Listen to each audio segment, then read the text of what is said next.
Hello there. This is the Scoundrel's Cantina, and welcome to another live stream. And we are joined here today with Jedi Knight as well as Iron Inquisitor, and we're going to be talking about episode. Which one is it? It's 11.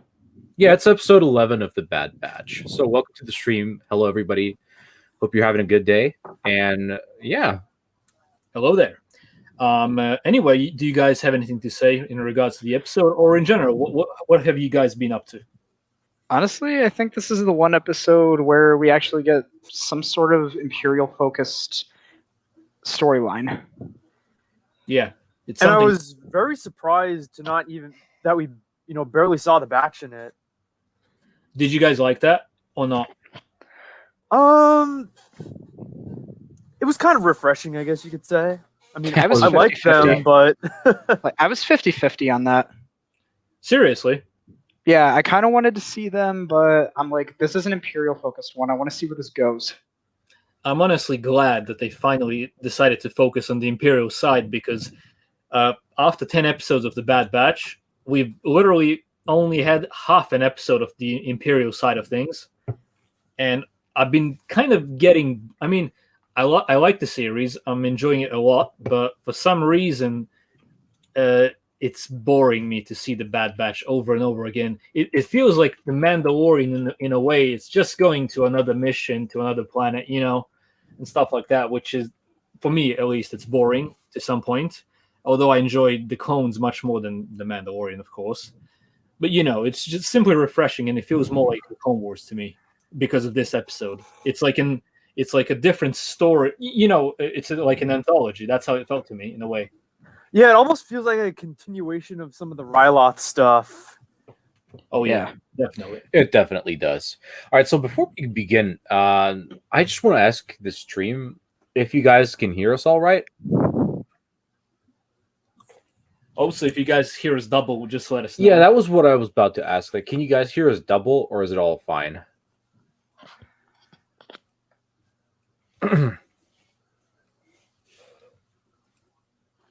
Okay. All right, cool. Nice. All right, now that we got that out of the way, do you want to go ahead and start with the episode, or like what you want to do? Should I go ahead and fire it up? Yeah, why not? All right, let's go ahead and do it. Just go ahead and do it. Let's No one roll, ever boys. complained about the cold on Hoth.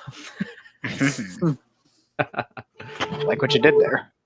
Also, did you guys see the Tamuera meme? When he's in the bathtub. That's simply good. No, I haven't seen that yet. It's for some reason the guy is a living meme.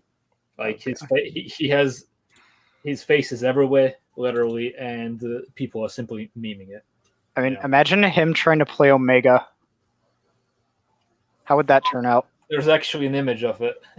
Oh, yeah, that. Yeah. So, anyway, do you All right. guys want to start off with the general thoughts on the episode? You can go with. Yeah. Iron, would you like to go first? Or Todd, whichever one. Go on. You're the guests, guys.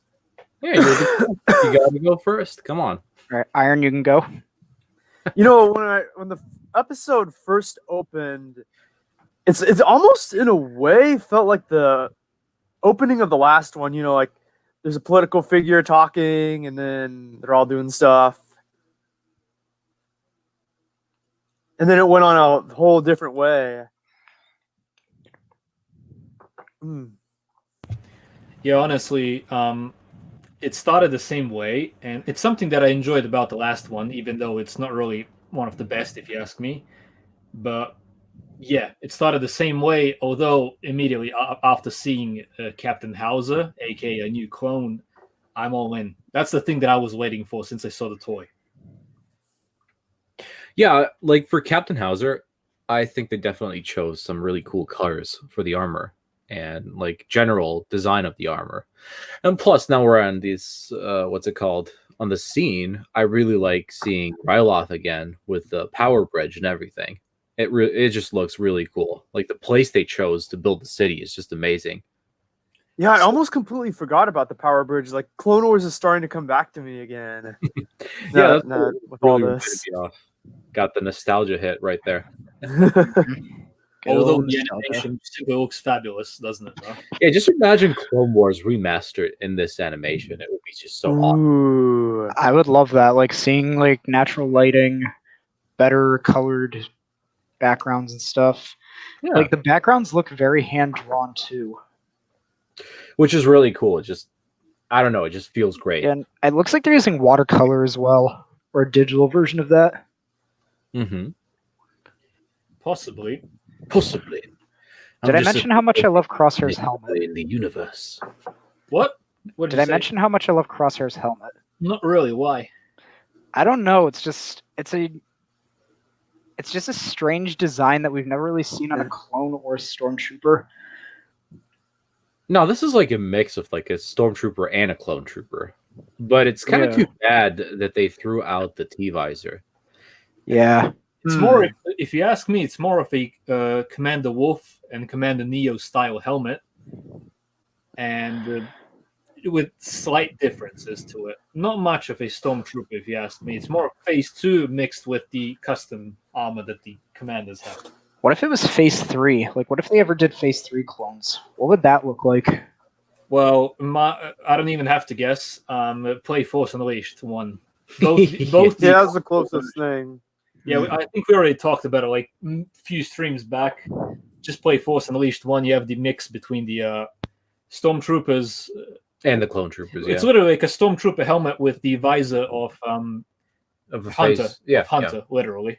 Ah, Like not doesn't have the eyes, it's just a single visor. And you also have in the console version, you have the even more similar mix between the 501st, Phase 2 501st Legion Trooper with a Stormtrooper one. So you have basically two variations when you look at it. Mm-hmm. yeah. And the fighting mane of the 501st. All right, let's go ahead and skip through this part a bit.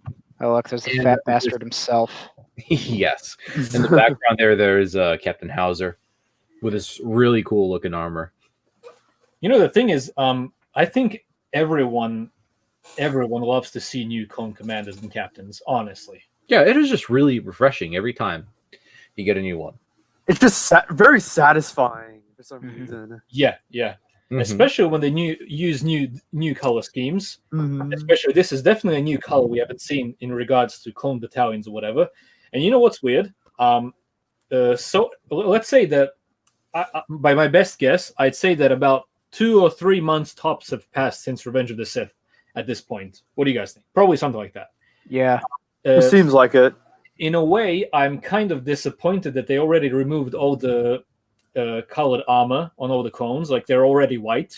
Even though in the EU they would have had the colored armor for at least a year, at least some battalions. Mhm. I mean, So it's weird that we're still getting a clone commander with, colored armor. He's not completely white. And to I mean- tell you the truth, like seeing Howzer in his like new colored armor, I would really like to see like his whole, battalion or whatever he was commanding at the time.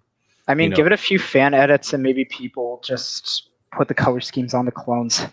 Just give it like a year or two, and then they'll do fan edits of it. The thing is, I mean, I give could it do a it- week or two, and you already see fan edits. I could literally do it myself, but I can't be bothered. I mean, they already edited Deppa's lightsaber to be green, like in the comics. Yeah, which I is know. which is really cool. I like that.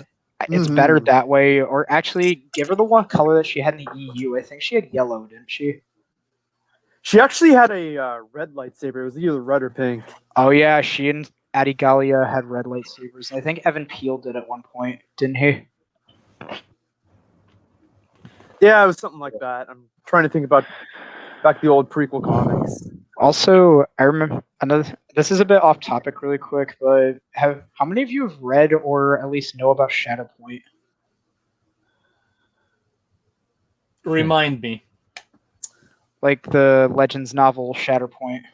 I have it on my bookshelf, but I haven't read it yet. I was gonna say someone did a video about it and how it's actually, I think it's the darkest EU novel ever because it has some really messed up implications about stuff and with what Deppa does.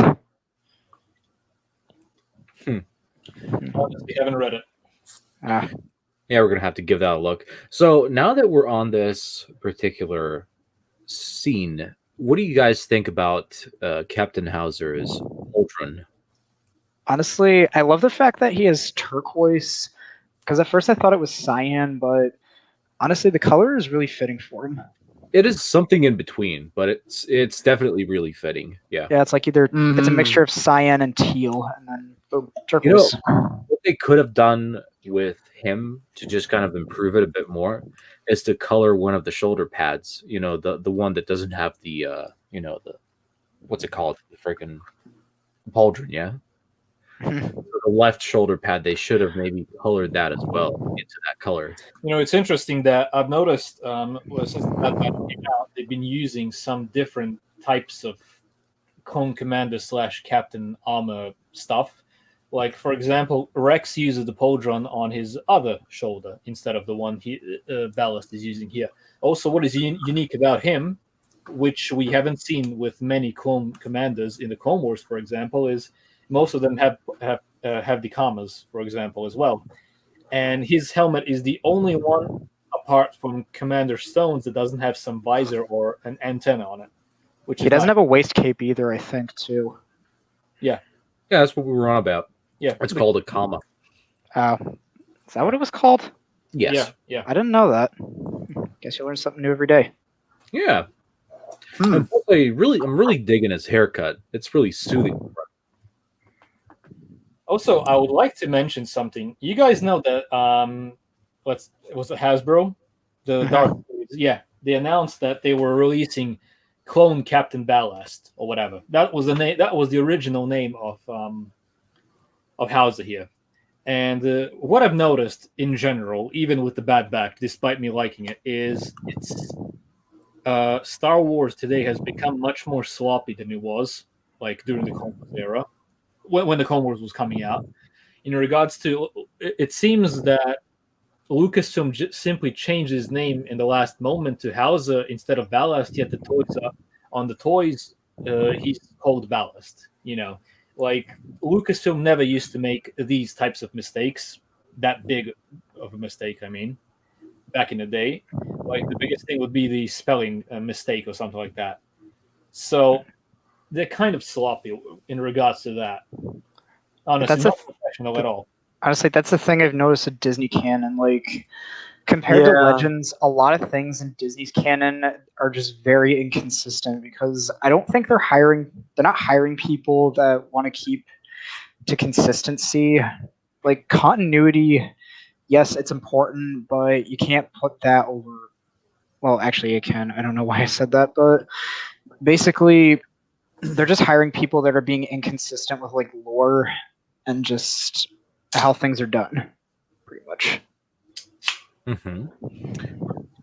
Especially with the first episode of the Bad Batch, they really didn't give a shit about the comics. Yeah. Another thing I also found a little bit off too about canon is that, like I said in previous streams before, it feels constrained. Like they're trying to make every single little thing interconnected and just to fit together. Like they want everything to kind of just be together instead of just spreading them out.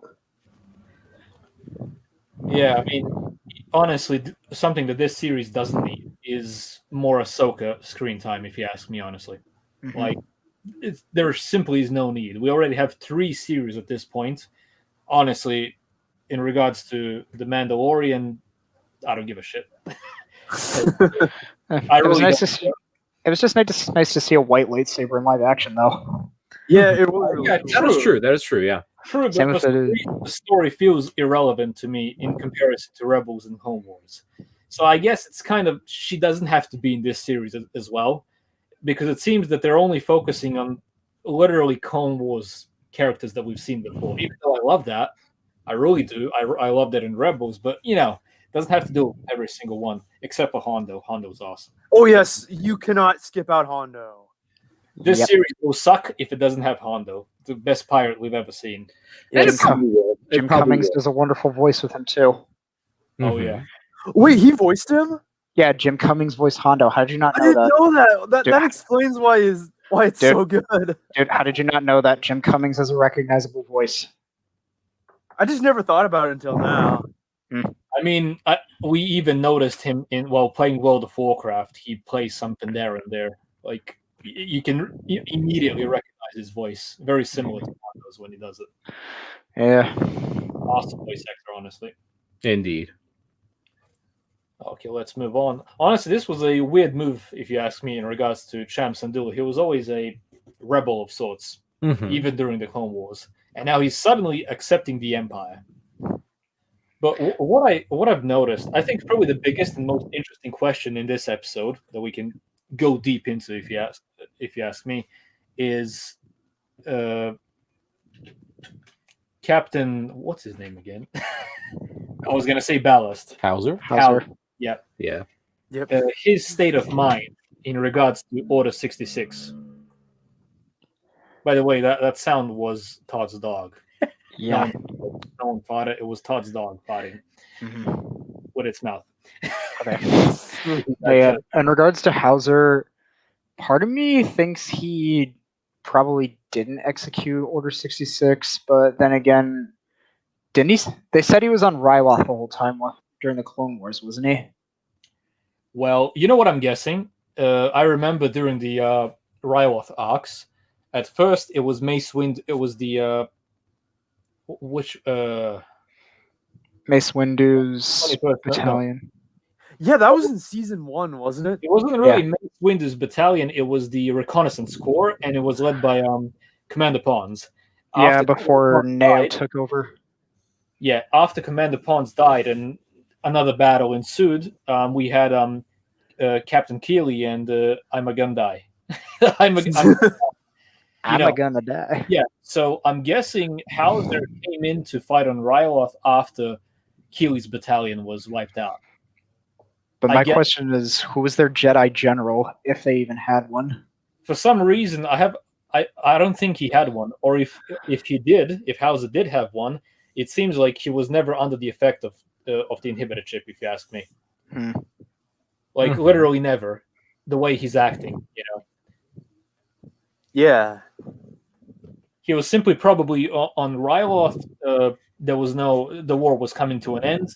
No Jedi, no need to activate the inhibitor chip. I mean, just look at the difference in his behavior in comparison to the regular white clones who were under the inhibitor chip. Like in the first episode, for example, when they walked in the corridors and hit tech or whatever, they were all very grumpy except for the ones in the cafeteria. So I'm guessing he was never under the inhibitor chip, or if he was, that time has passed. Because if you guys remember the Kanan comics, right? Yep. Yes. Commander Gray, aka they retconned it kind of here into Captain Gray with the green armor. Well, his inhibitor chip after 1 year, aka 18 BBY, a year after Revenge of the Sith, it kind of not really malfunctioned, but it wore off. And he refused to kill Caleb Doom, aka Kanan Jarrus. So I'm guessing either that is happening here, or his chip was never activated because there was simply no need for it. And both theories could work.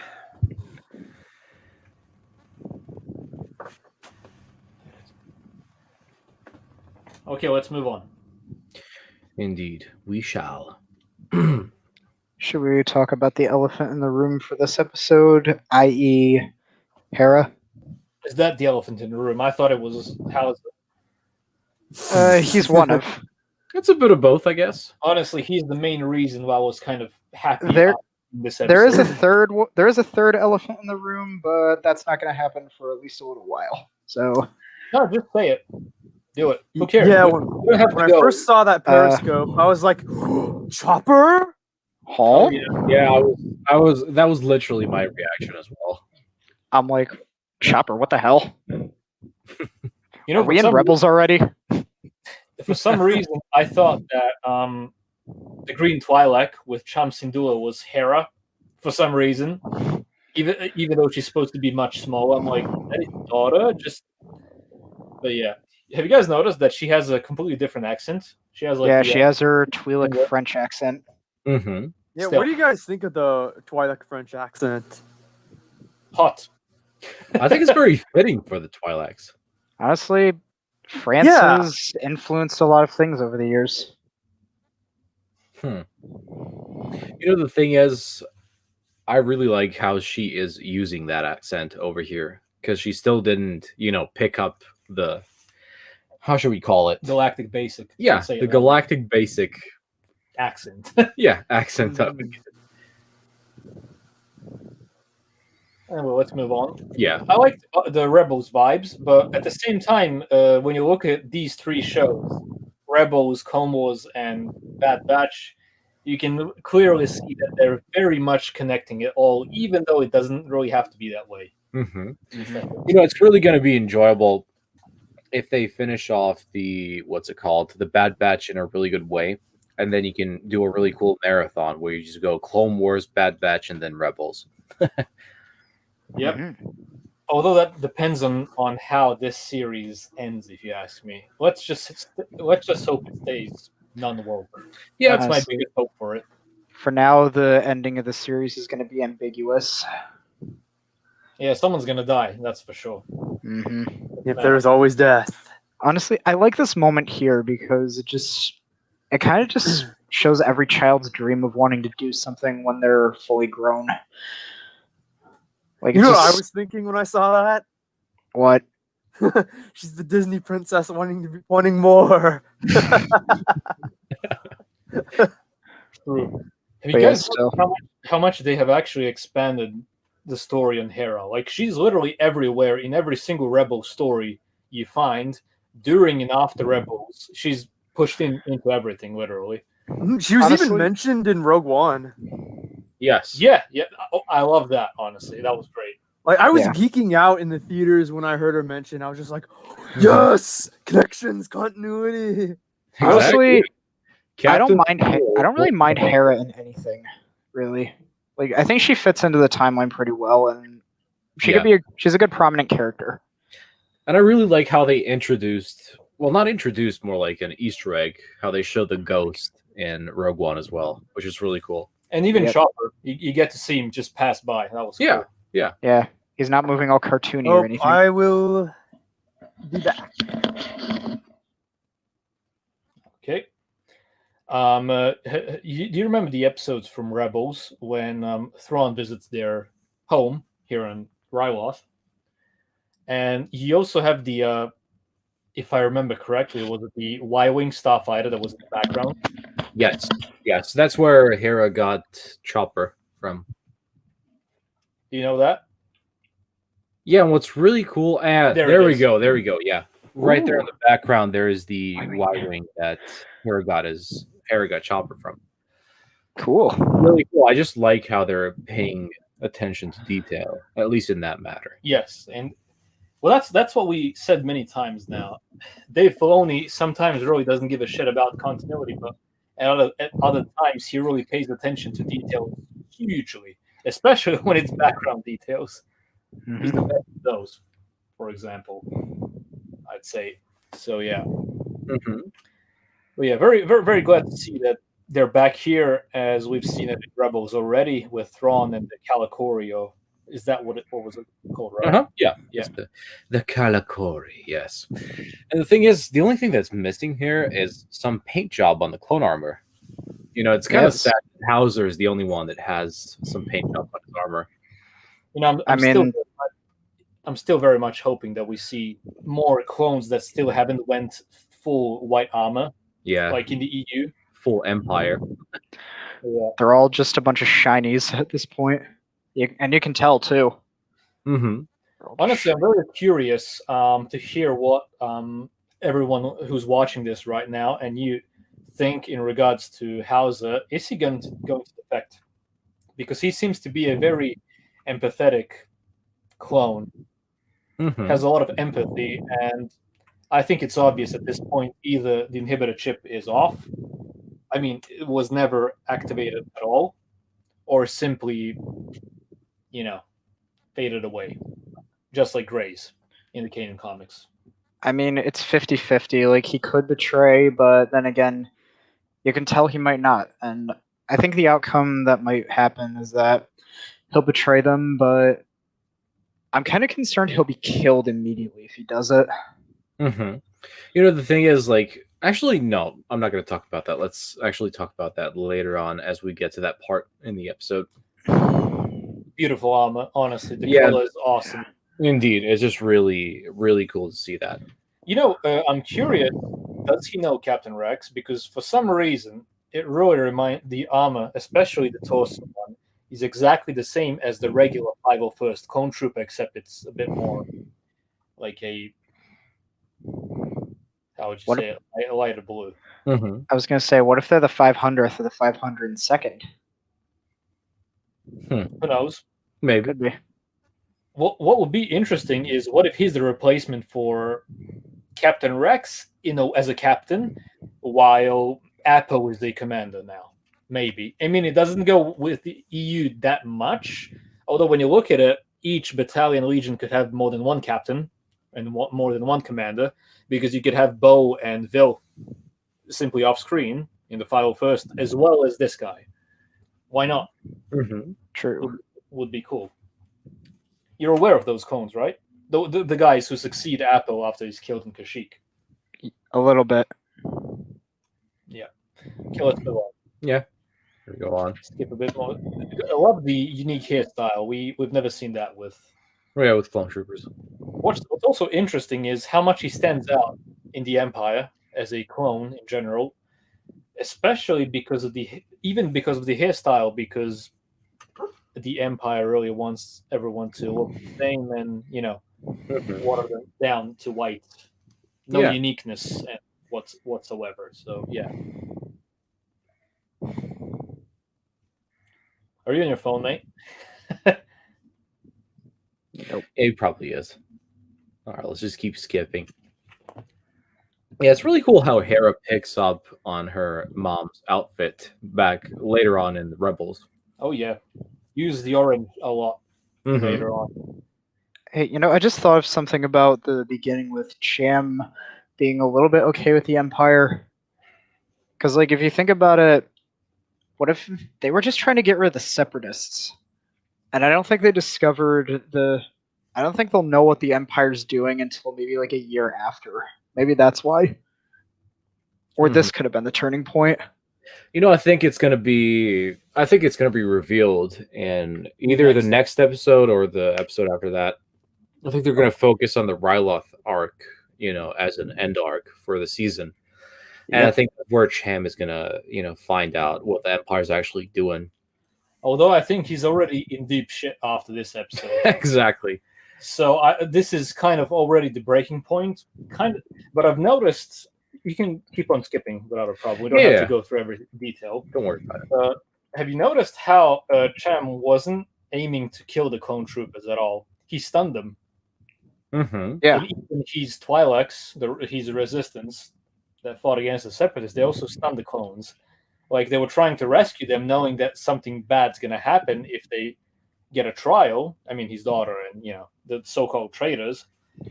But he stunned them still because he doesn't want war. That was interesting, I guess. Mm-hmm. Anyways, Crosshair. Should we talk about him for a second? Because there's a lot of details about what happened. Because we can obviously tell he's already clean-shaven. He's recovered from most of his wounds. But if you guys go back a little and pause on the right angle, you can notice there's something on the right side of his head. I can't tell if it's like a burn mark or if he was it's like gashed by a piece of metal. Yeah, it's like an injury. Yeah, I think I'm wondering if he got gashed by a piece of metal or something, or if it... Possibly. I mean, he did hit his head when the engine backfired there. Yeah. I think he gashed it because I can notice there's a little bit of a dent there. Mm-hmm. Yeah, indeed. If I remember correctly, wasn't his helmet blown off at the same time when he smashed into the hull? I mean, the part of the ship. Mm-hmm. When the I thought he had it off. Yeah, and the thing is, I'm pretty sure it was that side that hit into the hull of the ship. There are some theories that it might have something to do with his inhibitor chip or something. Maybe it damages it over time. The same way Wreckers wasn't working but started working over time. Who knows? Yep. Although, I don't think it did though. Yeah, it would have put a more accent to it. Yeah, onto it here in the episode if it had any meaning. to it, I guess. So yeah. Okay, just Yeah, I'm just gonna go ahead and skip through this part. you know what I like about this? The feeling of it being an anthology series. I mean, when we talked about the previous episodes, I've noticed a lot of people have been wishing to see more the Imperial side in the Bad Batch, Including us. as well. We did as well, but we've gone through the comments when we put the poll out on the channel, and now people seem to be not really liking the fact that we only saw the Bad Batch for 2 minutes here in the episode. What's your opinion on that? It's not a big deal. Even if they just appear for a split second, you can overlook that easily because this still technically was an Imperial-focused episode. Just focus on a different character, and one that I was not expecting to appear in this series at all. True. But when you look at it, it seems like, as far as I'm concerned, the Bad Batch itself didn't even have to be in the episode for the 2 minutes. As far as I'm concerned, don't really care, because if it's an Imperial-based episode, I guess it's enough to see Crosshair. But when you look at it, they're really using the Imperial side quite differently than the Bad Batch itself. Like, for example, they used they used Crosshair just being there, not saying anything or barely doing anything, to justify them exploring the story and what's happening on Ryloth and with the Imperials in general. This was literally like a separate story happening around the same time, almost. Yeah. And I'm really liking that because it has Clone Wars vibes, if you ask me. True. And I'd love for them to explore more stories like this. It doesn't always have to be connected to the Bad Batch, although that would kind of demolish the basis of the series because it's about the Bad Batch, But still, I'd rather have a few episodes like this one. Yeah, I definitely didn't mind this, and I would like to see more. Although I kind of doubt that we're going to see more of this, since it's like, what is it, 3 episodes till the end, right? Yeah, I think they shortened that from 16 to 14 episodes. Yeah. Have you heard about that? A little. Yeah, I don't know if that is true or not. Like, we'll see, though. Yeah, I hope not. You want to know what I hope to see again? That's one planet that's been absent through a lot of canon media. Which one? Coruscant. I feel like it's been absent through a lot of it somehow. It was, yeah. Yeah. I'm guessing if we see it here, they're probably gonna shoot high with it. Like, it's probably gonna be some end game mission in the Bad Batch where half of them die or something like that if they do Coruscant. Yeah.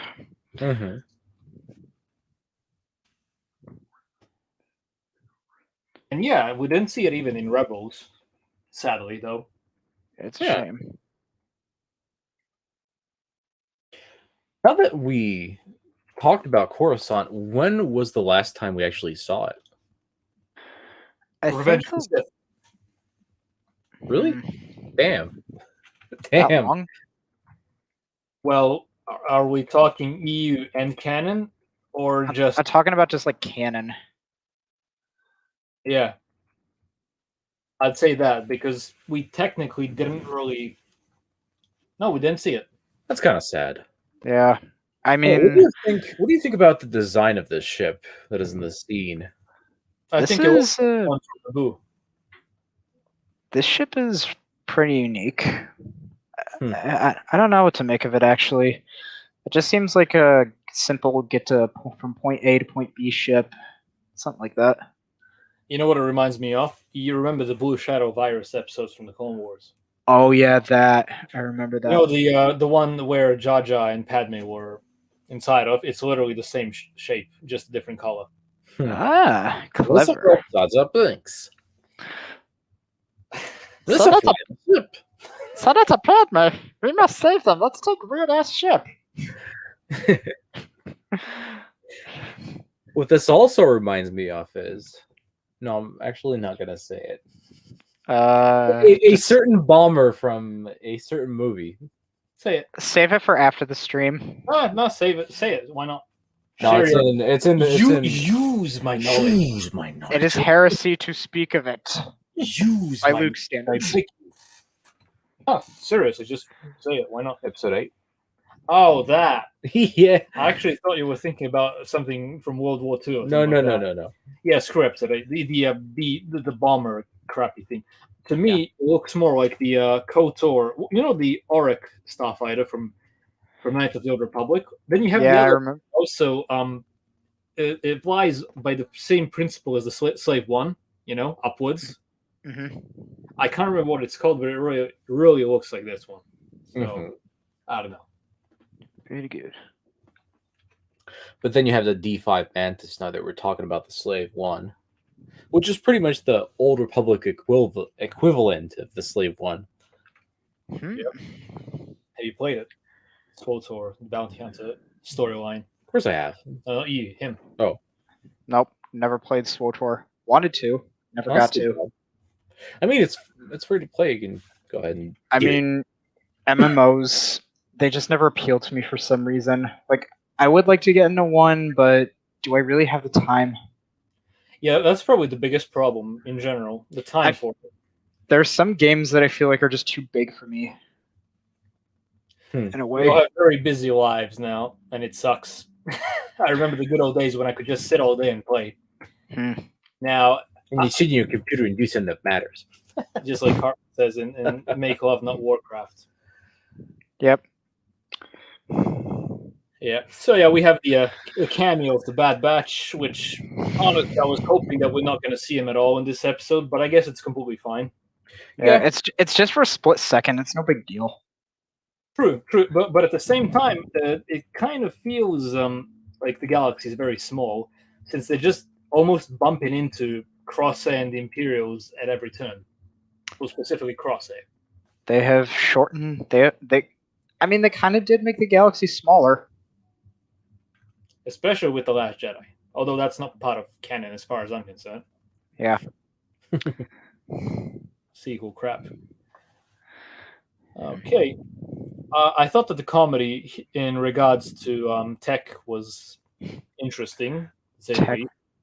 Just lists off a bunch of weapons. I'm like, are you guys seriously just going to say what illegal kind of shit you're hauling here to children?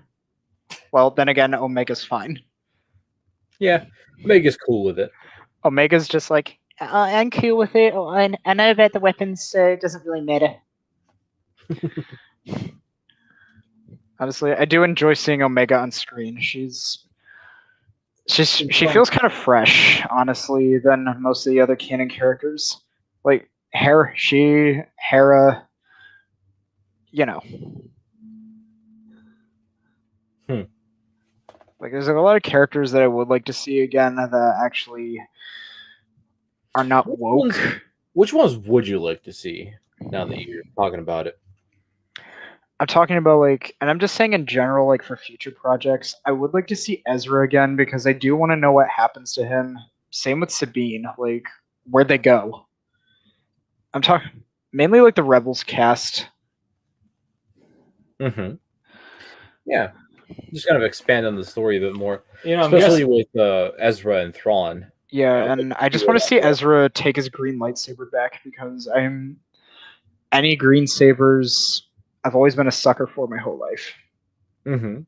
You know, for some reason, I don't have the need to see that at all. I don't know, because it's probably going to be in the Ahsoka series, which is also around the Mandalorian timeline.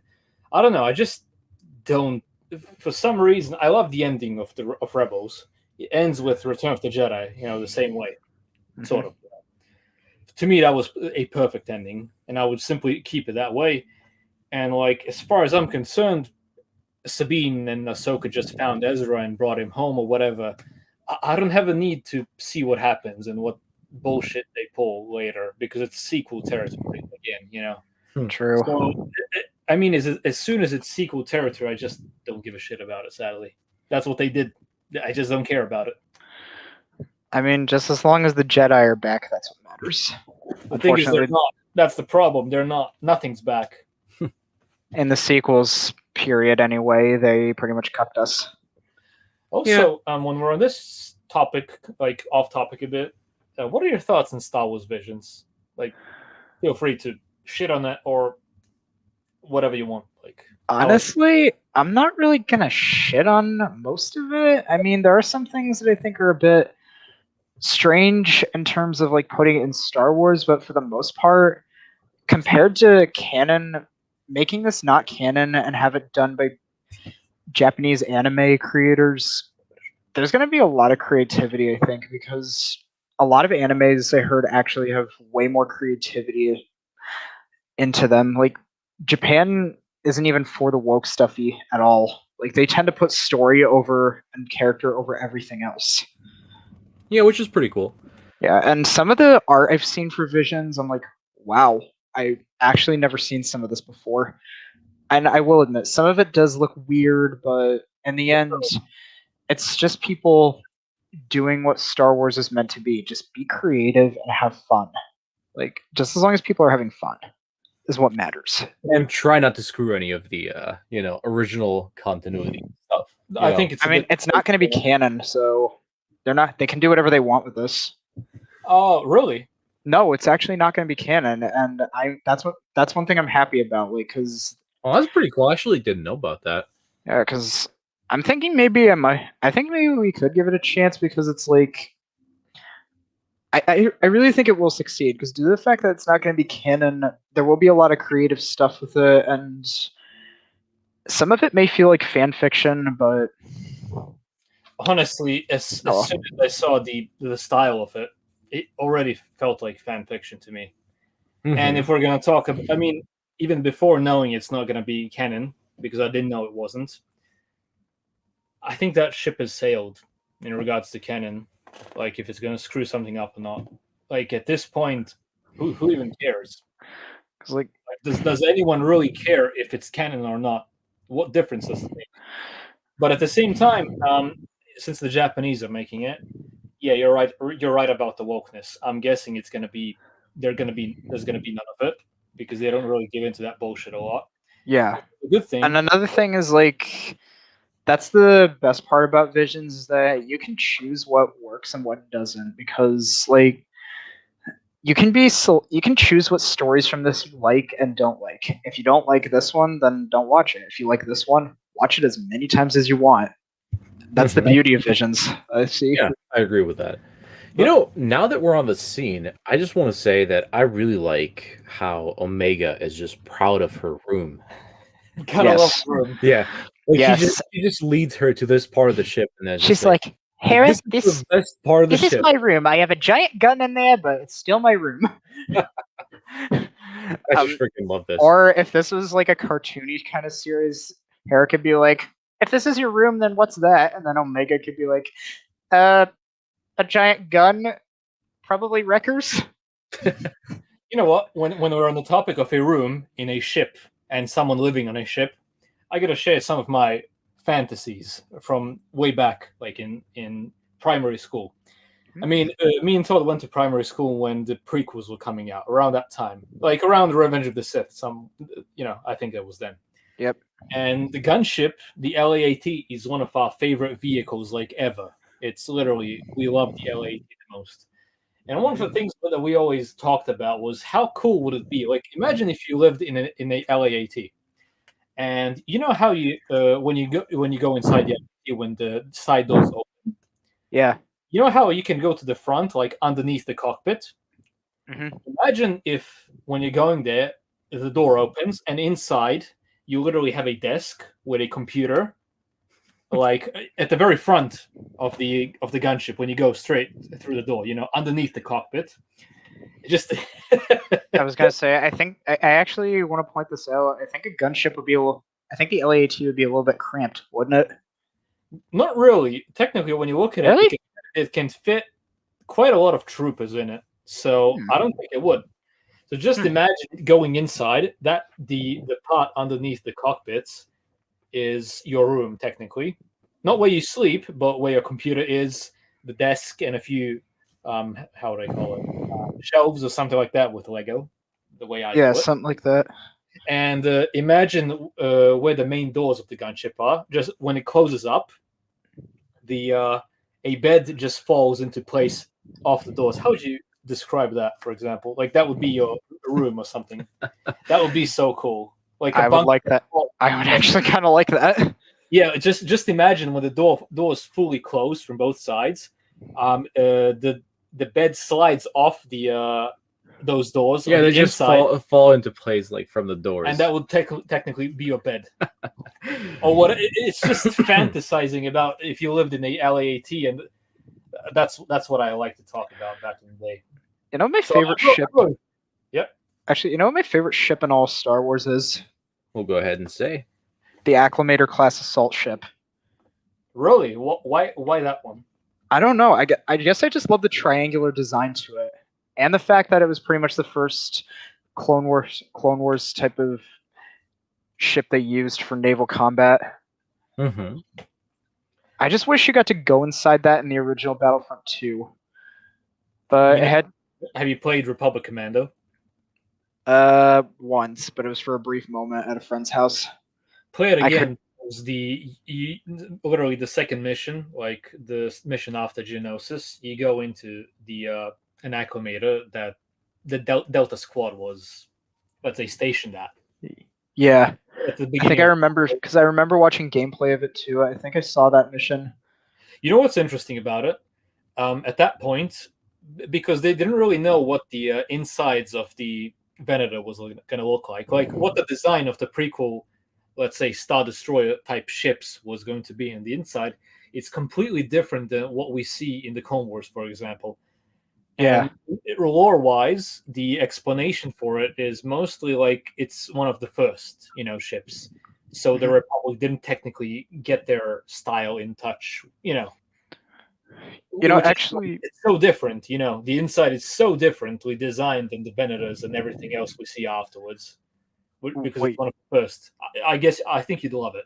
It's a very unique design for it. actually, I just speaking of that kind of stuff, like Clone Wars vessels, I just remembered something. This was back in like early 2020 and late 2019. I thought of an idea to do a project to remake the sequels, and I thought of having the New Republic's fleet basically be a mixture of different vessels from different eras, like Galactic Civil War, some of the new ones that we see in the sequels, and just Clone Wars, like Acclimators, Separatist dreadnoughts, like that, like modified versions that we would see in like the EU and stuff. Mm-hmm. I thought that would be pretty neat, and that's what I wish. This reminds me of the original Battlefront, Battlefront 2, where when you go and fight with the Galactic Alliance or with the Rebel Alliance, actually, sorry, Yeah, they actually have a LAT from the Clone Wars, and it's literally just a change of a symbol. They have Yeah. the rebellion symbol. And Oh, what I miss? a lot. you missed a lot, mate. Yeah, had to do another job. like Oh last dear. year. Welcome back, man. Anyway, we were talking about some acclimator ships and all sorts of deep topics. Like, what would be the main one? How are we going to fit you in now? Okay, just where are we at? Okay, let me ask you this, Iron Inquisitor: which ship would you like to sleep on from Star Wars? Yeah, we were talking about some fantasies, deep dark fantasies. Joking. But not that dark. Yeah. The thing is, when I used to go to primary school, both me and Todd, we loved the LAAT, and we already imagined like underneath the cockpits in the LAAT. Imagine if there was a room with a desk and a computer and everything, and like if you lived in a LAAT and had everything in it. So which one would you choose out of every possible ship in Star Wars to live in? Mine's the LAAT gunship, that's for sure. It's kind of an underrated ship, and we also do see it during the Clone Wars, the Consular class. Consular Ooh. class. Good one. Is that Pretty like the interesting one? choice. Is that like the one that's similar to the red, if that's a consular class from Episode 1, like the first? Yeah, ship? that is a Consular class. Oh, yeah. So it's just like a more gray and red one from the Clone Wars, not fully red. Yeah, I think that one was actually called the Charger refit. It made it longer and more heavily armed. Cool. Mhm. Why that one? Yeah, is there anything in particular that you like about that ship, or just like because I kind of like Corvette type like ships, and it's just a really underrated ship that doesn't get like a lot of love. I'm guessing you play the hell out of Empire at War with all the Corvettes that they give you there. Oh, bingo! Yeah, Mhm. definitely. Even there's the a Rebel gunboat, if you remember. It looks like a Corvette, but it's full of rockets, literally. Yeah. Oh yeah, the Corellian gunship. Yep. That's what they call it. I really would like to see Hammerhead cruisers come back again. A little like the ones from Coach War, not the ones from Rebels. In a way. You know, in the mod, I've been playing Empire at War a lot in the past few weeks. Like a lot. I've been modding it and everything. There are a few different types of mods for the Knights of the Old Republic, and even in some Clone Wars mods, you can fly a Hammerhead. Mhm. I've noticed. I mean, you do have the Corvette, and in the KOTOR one, you both have the Thranta class from SWOTOR. You have the cruiser ones from KOTOR, and you can even have the Corvettes from Rebels and Rogue One, which is really cool because it seems like the Corvettes then passed down thousands of years later. You know, Yeah, but now that we're on the topic of hammerheads, which one do you prefer? honestly, my cruiser and Corvettes. Those two, I love both of them. I like them more than the Thrantas from SWOTOR, slightly more, but I can't pick between those two. I love both of them. But let's be fair, we all saw the cruise for the first time in KOTOR, and it was bloody amazing. Yes. Hey, I have a question for all three of you. Yeah, let's go. Yes. You're basically in the KOTOR era, and you have to pick one of these two deadly scenarios that you have to escape from. Which would it be? And they're both on Hammerhead cruisers. Would you be rather escape the Endar Spire, which is about to crash towards Taurus' surface, or would you rather be escaping a murderous Sith on the Harbinger? Which would you rather do?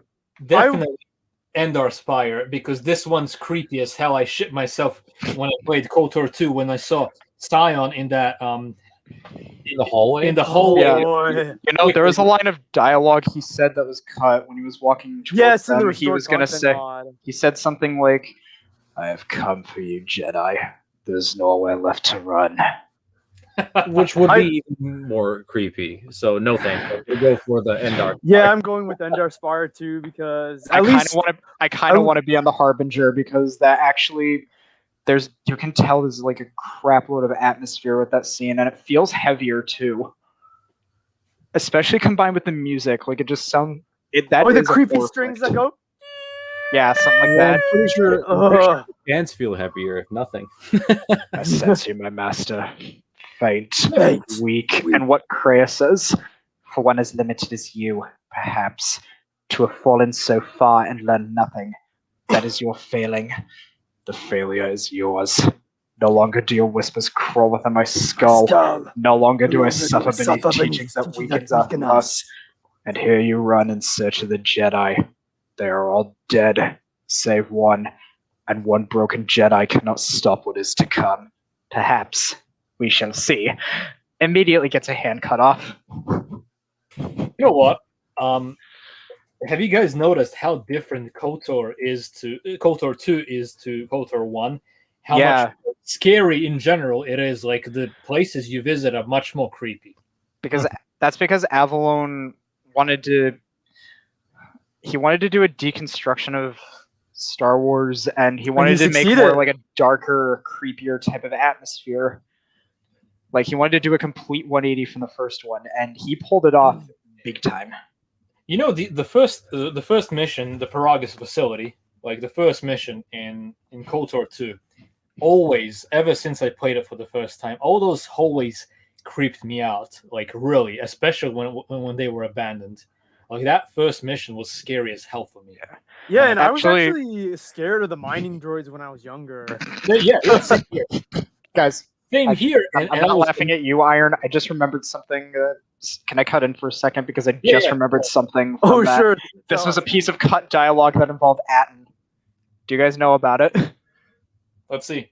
He literally breaks the fourth wall Like that's the first fourth wall break in Star Wars. Yeah, he ever. said that he was supposed to be like a character in like Yeah, Jedi he was Academy. actually supposed to be in Jedi in a spin-off to Jedi Knight, but his agent had to cut him from the game, and he was put in here last minute. And then he calls Mitra an angel. And he's like, nah, just kidding. That's the worst line I've ever heard. I hope some poor kid doesn't get stuck with it. Honestly, that is literally so cool. So basically, I gotta send you guys that. Remind me after the stream. so literally, we could have had Atten Rand instead of Jaden Core. Technically, Yeah. I I guess. honestly, one of the characters in my High Republic series, who was one of the main non-force sensitives, I actually influenced him off of Atten a little bit, like off his character arc, just a tad bit, like doing some shit things, trying to redeem, but he tries to redeem himself full on, but also acts like a dipshit in a way. Because let's face it, Atten's everybody's favorite dipshit in Knights of the Old Republic. Am I right? Yeah. Years ago, I actually. Or actually, he's not a dipshit. He's a fool. Yes, that's. That's what Freya called him. A fool. That's all. Atten Years is. ago, in late 2014, I actually was trying to write a fan novelization of KOTOR 2. Actually, I think they're doing that in the. I think no one's doing that. Unless I'm thinking of something else. Are you thinking about the KOTOR fan film? Oh yeah, I'm thinking of that. Speaking of which, that's coming this September, I think, isn't it? Really? Yeah, pretty there's cool, actually. Unreal Engine Studios. This guy, he's doing a fan film of Knights of the Old Republic 1 in Unreal Engine. It's going to be an entire series with 11-minute long episodes that I think is releasing this September, isn't it? Did he say It's either September or August. Okay. Well, What'd if you it's say, Luke? August, even better. Yeah, Luke, what'd you say? I didn't know it was coming in September. I mean, I watched all the clips that he did, although I haven't had the time to see the live stream. So I'm honestly really looking forward to that. Oh, same. I hope he does KOTOR 2. That would just make it. Oh, he will. Believe me, he will. Yes. I'm not guaranteed, but I'm sure if this succeeds, he most likely will do it. You know what's funny is a little bit before he started doing that, I was thinking it would be cool to do like a animated version of KOTOR and KOTOR 2. I'm like, I don't know how I'd get the budget to do it or how I'd animate it, but just use Unreal Engine. This guy comes and I'm like, oh, praise the Lord. Just use Unreal Engine. You don't need any money for it. Ish. When you look at it, like people have been asking like Lucasfilm to do KOTOR or give it justice, blah blah blah. Honestly, just leave it in the hands of the fans, and it's gonna work out fine when you look at it. Seriously, yeah. Seriously, yeah. It's better if they don't even touch it. Like fuck Disney. Honestly, what they need to be doing is hiring actual fans instead of just casual people. I mean, nothing against them. It's just like they don't understand. I feel like a lot of them don't understand it the way some do. Yep.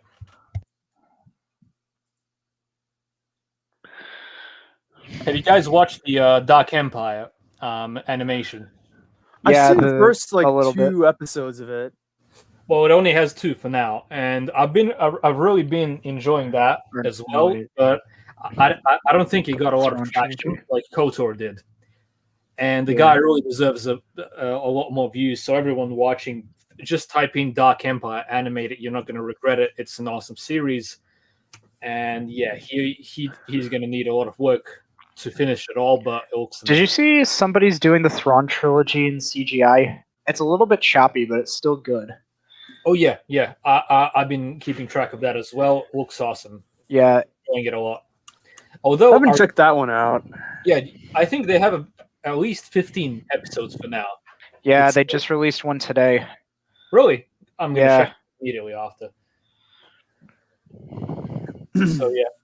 And what's great about it, each episode is about, for the most part, it's about 10 minutes long, so you have over an hour of watch time already. And they didn't even pass it to the Empire.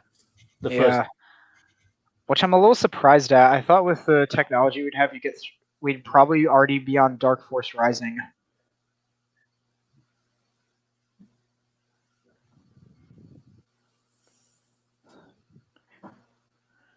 Or maybe we would even be on probably Last Command. I don't know. Nah, not yet. I don't think so. What do you guys think about the repainted gunship? It's Same been with- repainted? Yeah, same as the Yeah, hold on. ATT. Let me go ahead and go back a bit. Yeah, there we go. Oh, now I see it. Yeah, it's like it's just all white now, isn't it? Yeah, white with some gray bits on it. It's like a light gray as well as some dark gray on it as well. Yeah, and what we've noticed is it doesn't have the Imperial sigil like it had the Republic one on the sides of it next to the cockpit. You know, that's kind of too bad. I kind of wish that they put the Imperial logo on the I- You know, side. by now you think they would have done it. Hey, Yeah. Iron. They just said something that got me thinking about something. You know what the McDonald's in our countries are doing? Oh, what? They're all going gray. You notice that? Yes, there's like there's this one part of the town, and I went by and I was like, hey, that's gray. And then there's another one. I'm like, they remodeled, and I'm like, They're going gray Comrade too. Gray. They're all just going Comrade Gray. What has happened to us? Where did all the joy go? You're becoming the Galactic Empire. That's what's happening. Maybe they want to do like a commie block McDonald's, you know? Yeah, you think? where Honestly, everyone's in line to get the food. All Yo, the more reason. Check out the flame trooper on the right side. He's just ready to burn these motherfuckers. Yeah, it's Yeah. like, okay, if they're clones, then they're safe. But if they're Twi'leks, burn those fuckers up. was I the only one who thought that Hera was going to lose her mother, like right here? Yeah. Yes, I I had was the exact expecting same. that. I thought she feeling. was gonna die. Like it was around the same spot that the senator got shot. Like he was kind of in the way. I'm like, oh, is he gonna try to shoot Cham and then wait, she's wait. gonna get hit or whatever? Can we skip ahead and go to the third elephant? Wink, wink. Yeah. Oh, I know. Just skip it. Slowly go. Because And this part was so satisfying. Yeah, this is pretty cool, actually. Not only did we get to see an LAT gunship, which we were talking about this stream. Oh yeah, the turbo tank. We also get to see the turbo tank, which is really nice. Oh, those are so cool. It No, just keeps I'm- getting better, you know? I'm glad that they're bringing a lot of awesome vehicles from Revenge of the Sith. I have the Although- most recent one of that set, the turbo tank, the one that came with Quinlan and Luminara. Me too. Like, I I- want to go. honestly, I just needed a Luminara figure and a new Quinlan boss. I just needed the turbo tank and everything in it. You should see my upgrade on it. We're gonna do a review of it eventually when we get the Oh, time. sweet. But yeah, But yeah, I really did a lot of upgrades on it, especially on the inside. Technically, you could say that it's livable. Mhm. When we're on the topic of that, you know. Mhm. You figure out where you're going to put the computer and the desk. You guys have all these Lego sets, yet you've run out of your room for the most important thing: a gaming PC or a Not really. laptop. Not really. It's all fine. Oh, and by the way, what was I going to say? I wish that they would use more vehicles like the ones we haven't seen literally at all since Revenge of the Sith, like the ATAP walkers or the ATOTs on Felucia. You know, the open walkers. If you guys know what I'm talking about. Mm-hmm. Yeah, I'm trying to imagine it in my head. Like we It's- literally haven't seen any of it during the Clone Wars at all, Mhm. or after it, or even in the EU. They're like so scarce. I mean, I'm not counting mods and stuff like that because we do see them there, especially in Empire at War. But ATOT, ATAP on Kashyyyk, the Swamp Speeders on Kashyyyk as well. You know, now that you're mentioning unseen vehicles, what is the name of the tank on Megiddo? Yeah, what is the name? That's of a it? UTAT, Unstable UTAT. Terrain Armored Transport. I'd love to see that as well. Dude, that design is just so freaking cool. I would like to see that. I think it has repulsor lifts because at first I thought it had legs, but then They look like skis. yeah, I made a tiny version of it one time.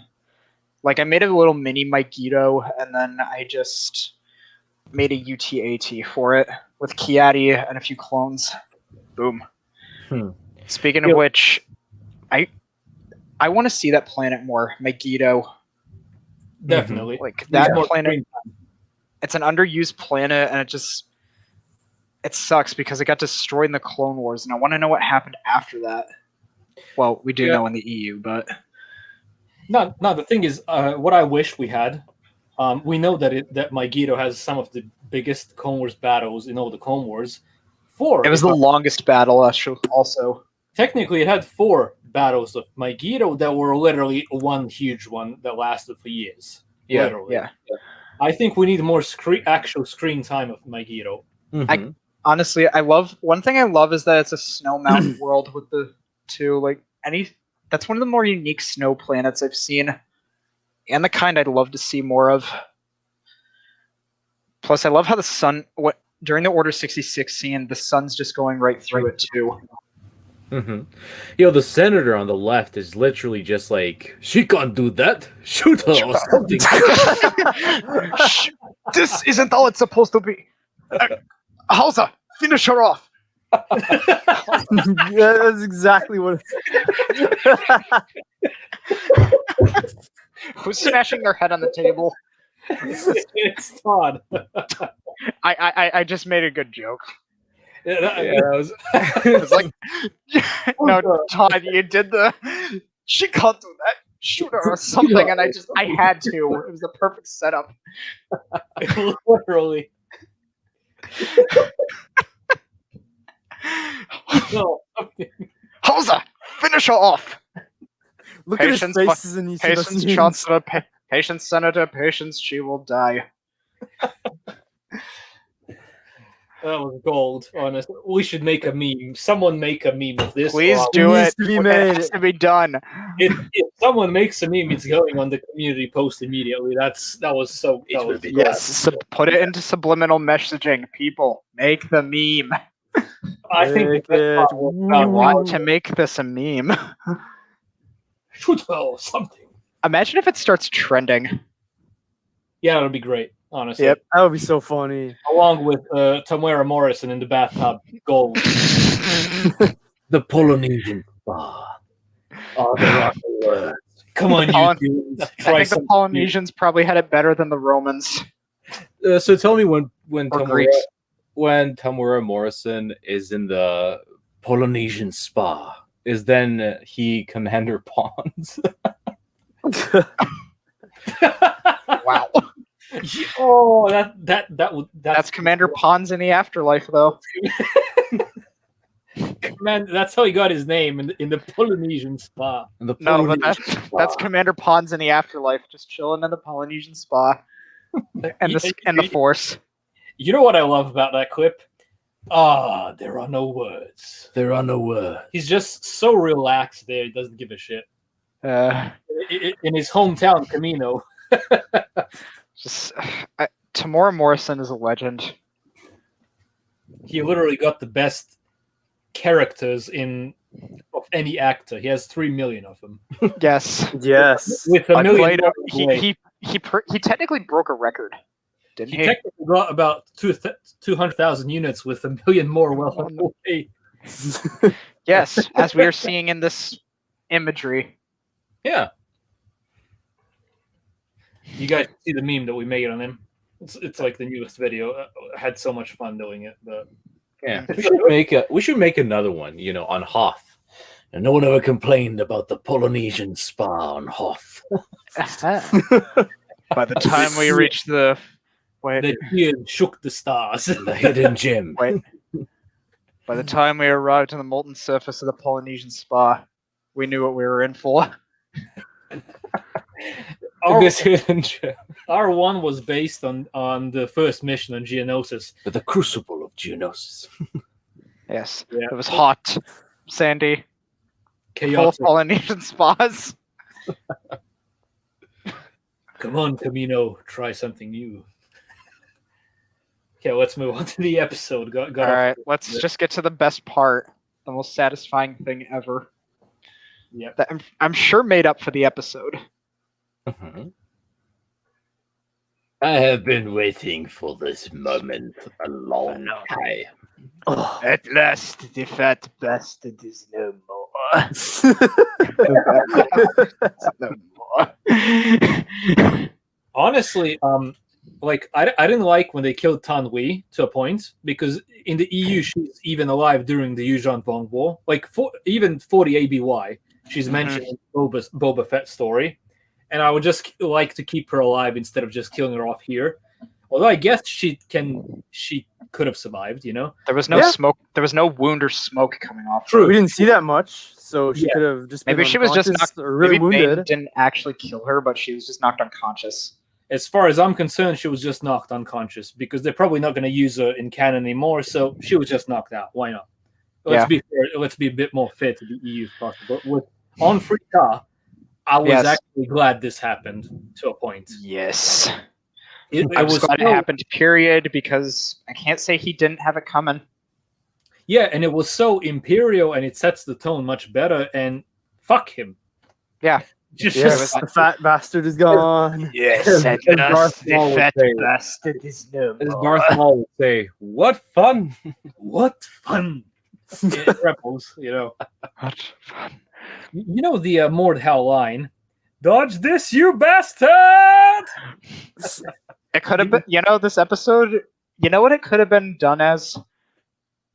It could have been as Who Killed Captain and Who Killed Captain Alex's style. Yeah, Todd, I watched that, by the way. Oh, I know you did. It was great. Thank you. And seriously, the budget for that movie was $200. Yeah. Really? There it is. Jesus Christ. Ugandans really know how to make good stuff on a low budget. There are no words. Also, we have a question here in the chat. Is anyone excited about the Book of Boba? The Book of Boba. Let's be honest. Because I'll surely be honest. So you guys go first. I mean, all the fight scenes, the makeup. The fight scenes, the makeup. Honestly, it would just be good to see Tamora Morrison again. 7 months. We've been needing him for a while. I'd like to see him. I guess that's pretty much why I'll watch it. Just because I really want to see Tamora back. Anything with his voice, I'm down for it. Yes. You know, honestly, when you look at it, remember before the sequels, we got some news regarding Boba Fett movie or something like that. Do you guys remember that? I think I do, yeah. If they actually did the Book of Boba series then, announced it or whatever, I think the hype would be much larger with everyone, including ourselves, despite it being after Return of the Jedi. Like, after the Sarlacc pit, whatever. I think the hype would have been much higher, but now people kind of gave up on Star Wars mostly. I did too, I'm not really that much excited for the Book of Boba as a story or whatever, because it's sequel era stuff, I don't give a shit about it, but Tamara, I'm just going to watch it for him. Honestly, at least we still have Legends. True, but I'm just going to watch the series because of Tamara Morrison and hearing that glorious it'd be worth it for him. Yeah, We're going to draw in the fan base again by having my voice come back. We've been needing it for a while, especially back on Tatooine. The thing is, why did they even do the Mandalorian series? It seems so obsolete with Boba. Like, why? They didn't have to do it. Screw the Mandalorian. It's like I said, interconnectivity, making everything connect with each other. Honestly, that's boring. No, I would just prefer if they did, like, Book of Boba, like, straight off the bat. Yeah, we didn't need this guy at all. Yeah. Very overrated, if you ask me. Mm-hmm. And I think people would be much more hyped for it if they simply did it much earlier instead of after all the crap that Disney pulled. I just like how the Imperial officer here is just like don't even bother with it, Captain. He's just so chill in the every moment. Like whenever some danger's happening, he's just like, I've got everything under control. Yeah. Do you guys like season 7 of the Clone Wars? I think the answer is very simple. Someone asked a question, by the way. Yeah. Amazing. I'm glad we got it. It was like watching Revenge of the Sith, like unfinished scenes from it or whatever. Yeah. Like a George Lucas cut. That's how it felt for some reason. The 4-hour one. What if that was the George Lucas cut? Well, technically, we would have gotten the Siege of Mandalore eventually, with or without Disney buying Star Wars, because it was kind of planned already, even before they took over. For the most part, at least. It is Yeah, epic. because I remember, they even planned Bad Batch, years ago. Because I remember there was the unfinished animatics. Yeah. I watched those like when they released them in 2015. Oh, look at that armor. It looks awesome. Oh, Yes. it does Yes. indeed. Oh, there we go. The Oh, color is here so we are. Dodge this, you bastard! Have you guys played Mordhau? No. Oh, No. is this one of those moments? That's not how we're gonna win. Nah. It simply wouldn't make sense for him to kill one of his own. Oh, there's the scene. Oh, I got it right. Aha. Honest, this was very brutal, and I'm glad for it. He literally got it in directly in the head. Yeah. Would have been cool if we saw a bit of his brain as well. Yes. It is. There we go. Right there. It's beautiful. You know, guys, this stream and this episode was so much more lively than the past 2 or 3. Yeah, I in know. my opinion. I know. It definitely felt like it, man. I don't feel like And- there was much to talk about with the last few ones. Yeah. Yeah, I we went agree. off topic a lot and went on to like other things for quite a lot of the moments. Honestly, I really wasn't feeling it for the last episode. Like, I didn't have much to talk about, except for some stupid details, honestly. And even the ones before it, nothing too. I don't know. I was just waiting for the new cone captain to come. I always loved seeing those guys. Mm-hmm. Mm-hmm. And this was definitely not a disappointment, especially with the color that they chose for the armor. Oh, I really like the design. The only thing I kind of wish that they did was paint his left shoulder in that green color as well. But other than that, I just think it looks pretty fucking cool. he's so gonna die. No, Possibly by Crosshair. I mean, Crosshair- look at him. Look at him. He's Crosshair- going. they're probably going to try and redeem Crosshair, and he's probably going to die as well. He's he feels like the type of character that is going to maybe redeem himself before he dies eventually, when that happens. And I think it's definitely going to happen. Maybe. Yeah, Yep. I could see them doing that. Still, And- the Senator's death was great. Yeah. Mhm. I wish we just got a bit more, see his brain or something. It like was that. a hell of a shot, man. And it was really, how would I say, refreshing. For some reason, I was expecting for Hera's mother to be shot. Then I was like, Same. "Wow!" I had such a strong feeling they do that. But then when he shot one free tar, I was like, what? Yeah, subversion of expectations. Yeah. I see what you did there. Yes. But I think they'll kill off her mom in the next couple of episodes. yeah. Probably in this arc, she's most likely. I'm guessing. I don't think they did, because wasn't she in Rebels? No. No, only. No. Only her father. Ah, Yeah. You know what else? You know the lore of Ryloth? They're usually a very poor planet. Harsh and everything. Have you noticed that on Free Tie is probably the only fat Twi'lek? yep. It's probably because he's like the only one that eats anything here. He gets it all. He just gorges himself constantly. Yeah, he's a fat fuck. That's what he is. King engorged is what they should call him. Just look at the shot here. It's like, okay, this guy died from a heart attack. Nothing to see here. The thing is, they literally got a vehicle to move him. Yeah. Yes, they need about 12 troopers to do it. It's like, I didn't even notice this. Damn it. Oh, this is just old, dude. look at Howzer. He's just like, Oh. I feel bad for the people who have to perform an autopsy on that thing. You know what? I think we missed quite some things in regards to Howzer. He looked through when he let's say captured Hera, like at the very beginning of the episode. He let it slide, despite being an Imperial. He really has a lot more empathy and feelings in general than other clones. He definitely isn't under the inhibitor chip. It wasn't even activated at all, most likely. I think so, definitely. And it looks like he served on Ryloth for the most part, due to how much respect he has for Charm, and the other way around.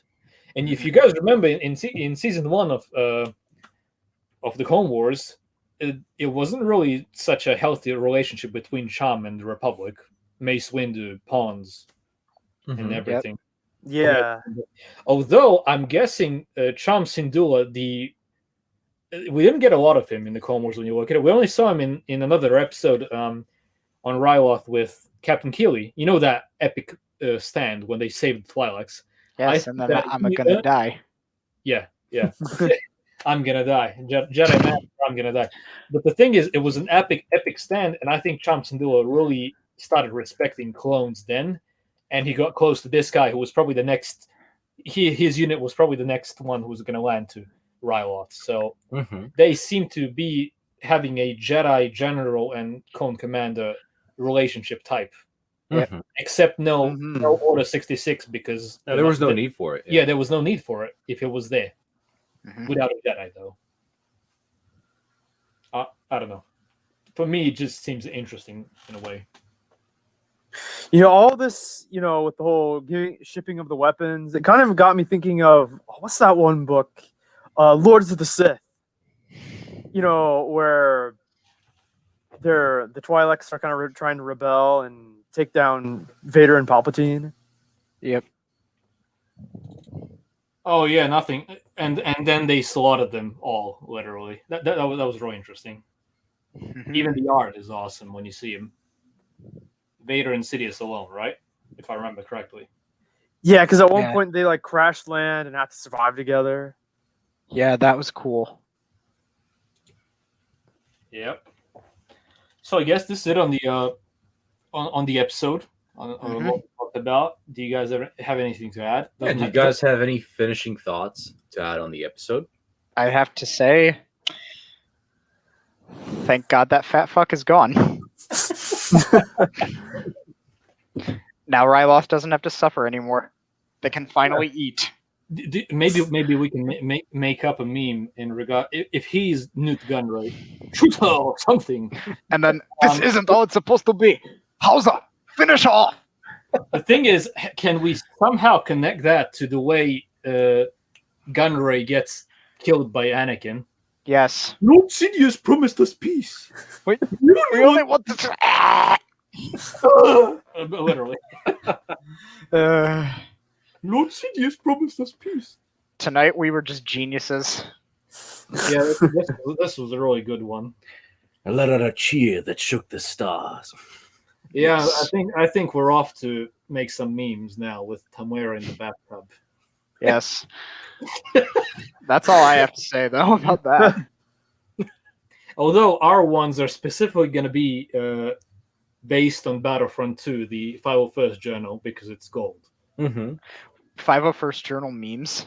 Yes, That would be a great thing. Journal That'd be memes great. with Tamara, definitely. That's you great. You know what's also great? What? Get some Bacta soldier. And then you see him in the bathtub with the Bacta straw. Get some back to soldier. Get some Bacta pawns. Full in. Wait, I finally managed to get the data. I stored it in a very secure location. Where did you store it exactly? You don't want to know. Scorch. They let out a cheer that shook the stars. Yeah. Fat Twi'lek, a Star Wars story. Nice Would one. watch. Nice one, dude. Back to. We really could do it. Why not? Hmm. I'm all for it. So yeah, I guess this is it, guys, on the live stream. I'd say. Yeah, there's no need to drag it on any further. Yes. Overall, this episode is something that I've very much been looking for with the Bad Batch. We need more Imperial side. Been looking forward to this. And I have probably will.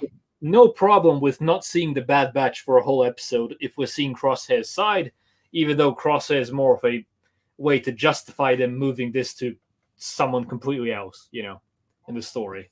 But I'm fine with that. We need more, Yeah, dude, if they do like 3 episodes of Bad Batch where they show the Bad Batch and then they do like a 4th of them showing the Imperial side, I don't really have a problem with that. I'm good with that. Honestly, I think we just need one episode where we have a break from them and then we can recuperate back. Yeah, because after last episode, I really had nothing to say. I wasn't bored with it, but I wasn't really excited or anything. like I was here. Yeah, the thing is, the last episode, well, the episode before this one, wasn't really much to talk about. It was just a job Yeah, it was just a job, and and it was some action. It was and enjoyable to watch, but there's not a lot to talk about. It was nice to see Raxus, though, right? Yeah, Yep. Yeah, it was. Sam Wessel said, "It's just a job." It's just Just a job. job. It was a bounty hunter. You actually sounded like it somehow. It was a bounty hunter. Since they paid off the debt, you think we'll be seeing less job type stuff? Probably. Yeah, Good. I hope so. But when you look at it, this episode, they also got the job. Another one. Another happy landing. Another happy landing. Another happy landing. Basically, yeah. So I really hope they just quit it with the jobs. Maybe join a cause. And something we need to see in this series is definitely Gregor and Wolf and Rex and how they go to Silos. They could just do it in one episode and we don't have to see them again. And then hopefully we get to see how they catch a Jupa. Joke. Uh-huh. But most of all, Commander Cody needs to be here. 100. Yes. What is our boy Cody doing? Yeah, He needs to be the specialist that they're going to call in to get the Bad Batch because he knows it best. yeah, And I'm hoping for a redemption arc eventually, maybe. maybe. But then And again, then we see an epic fight between Cody and Crosshair, and that's where he sacrifices himself. Yeah. You know what would be cool? Like, if Cody somehow goes after them, although repents or doesn't go through with it, although continues serving the Imperial side, it could kind of give more depth to Cody's story after Revenge of the Sith. Like, he eventually becomes a trainer on Camino to the recruits and hates his life, literally. And I know that he's a part of the Battle of Camino in 2BBY, Galactic Civil War, Force Unleashed, if you guys know what I mean. I think it would be really cool if they tied it into that, even though it's not canon, but you know what I mean. Why? Yeah. Canon or whatever. Just imagine if Cody's somehow sabotaging the Imperials in a way, although at the same time hating the Stormtrooper recruits and everything. I think that would be really cool if they somehow did the mix of it. Yep. He kind of becomes the good guy, although he's still in the Empire, but I don't know. I'd love that. Would be stupid to kill Cody off. I think everyone would be pissed. And generally, it's not really a smart thing to do from Disney's side. and one more thing with Cody that would be stupid is if they made him, wear like full white clone armor. I kind of wish that they keep, the original, The orange one 212 for yeah, a few more years at least. Mm-hmm. yeah, just like what they did with Howzer right now. Yeah, definitely. All right, well, I guess this is it on the live stream, guys. Yep. All right, let's go ahead and cut it here. And I just want to thank each and every one of you for joining us here. Mhm. And it's been a pleasure. And of course, links are in the description below here if you guys want to follow Iron Inquisitor. And when Jedi Knight puts something there, we'll let you guys know. If Yeah. I put something All there. right. So it's an if. Yes. It's an if, huh? Okay. Yes, it's an Well, in if. that case, Put There- it or something. there are no words. Mhm. Don't forget the Polynesian bath, everybody. Oh, the Polynesians. Oh yes. The Polynesian spa. Come on, New Zealand. Try something new. All right, let's go ahead and end it here. Have a good one. See you boys. guys. All right, take care.